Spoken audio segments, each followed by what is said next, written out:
Baik, mari kita mulai pembahasan materi kali ini dengan topik Distribution Based Segmentation. Distribution Based Segmentation biasa dilakukan dengan cara melakukan thresholding terhadap histogram yang kita miliki. Misalkan kita memiliki sebuah intensity histogram seperti ini, ya. Misalkan citra yang kita punya adalah sebuah citra grayscale sehingga kita memiliki hanya satu buah histogram saja, ya.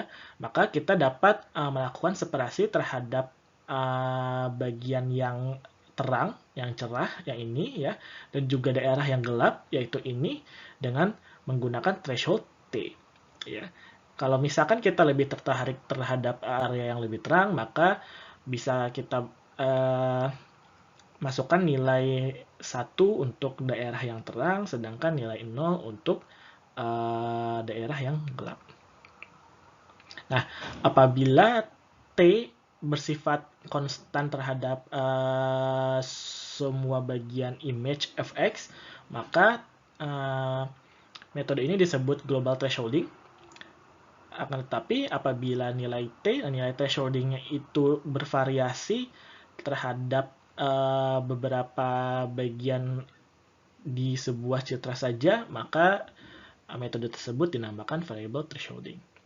Jadi di sini variable thresholding dilakukan apabila nilai T itu bervariasi tergantung dari lokasi di dalam citra itu. Jadi sebenarnya lebih ke arah lokal atau regional thresholding.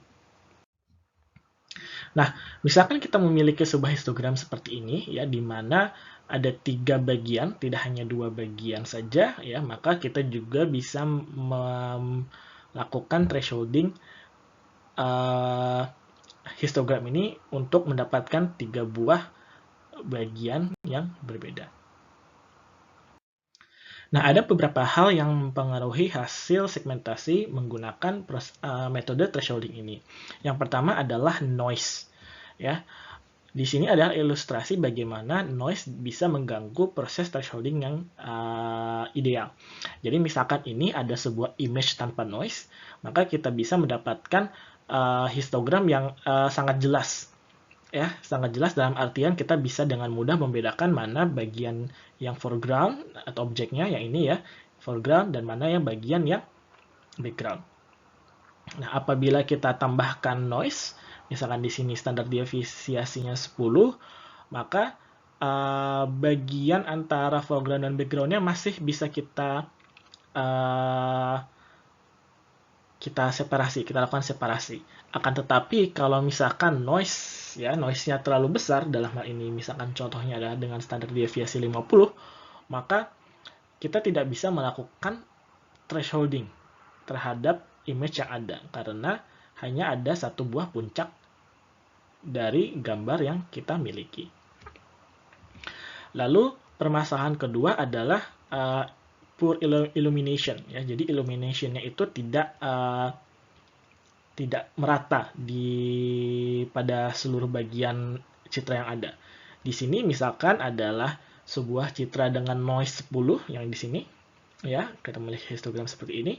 Nah, misalkan kita mendapatkan ternyata lamp noise-nya seperti ini, ya, di mana nilainya itu lebih cerah di Y bagian sebelah sini, di sebelah kanan, sedangkan gelap di sebelah kiri, ya. Jadi ini adalah histogram dari RAM noise-nya. Maka kita akan mendapatkan citra seperti ini, ya, plus histogram yang seperti ini, yang mana akan sangat sulit sekali dilakukan thresholding, ya. Jadi sebenarnya bagian yang sebelah sini, bagian yang cerah ini sebenarnya kan menjadi ambigu. Bisa merepresentasikan bagian yang sebelah sini, tapi juga bisa merepresentasikan bagian yang sebelah sini. Ya. Nah, ini adalah contoh dari basic global thresholding. Misalkan kita memiliki sebuah citra sidik jari, ya. Apabila kita lakukan ekstraksi histogramnya, kita akan mendapatkan histogram seperti ini. Ya, ini adalah bagian yang terangnya, ini adalah bagian yang gelapnya. Berarti yang terang ini adalah bagian dari background-nya, ya. Kita bisa lihat dari sini. Apabila kita melakukan thresholding misalkan menggunakan titik thresholding ini ya nilainya, misalkan di sini ada 127, kita bisa dengan mudah mendapatkan bagian dari sidik jari yang kita inginkan.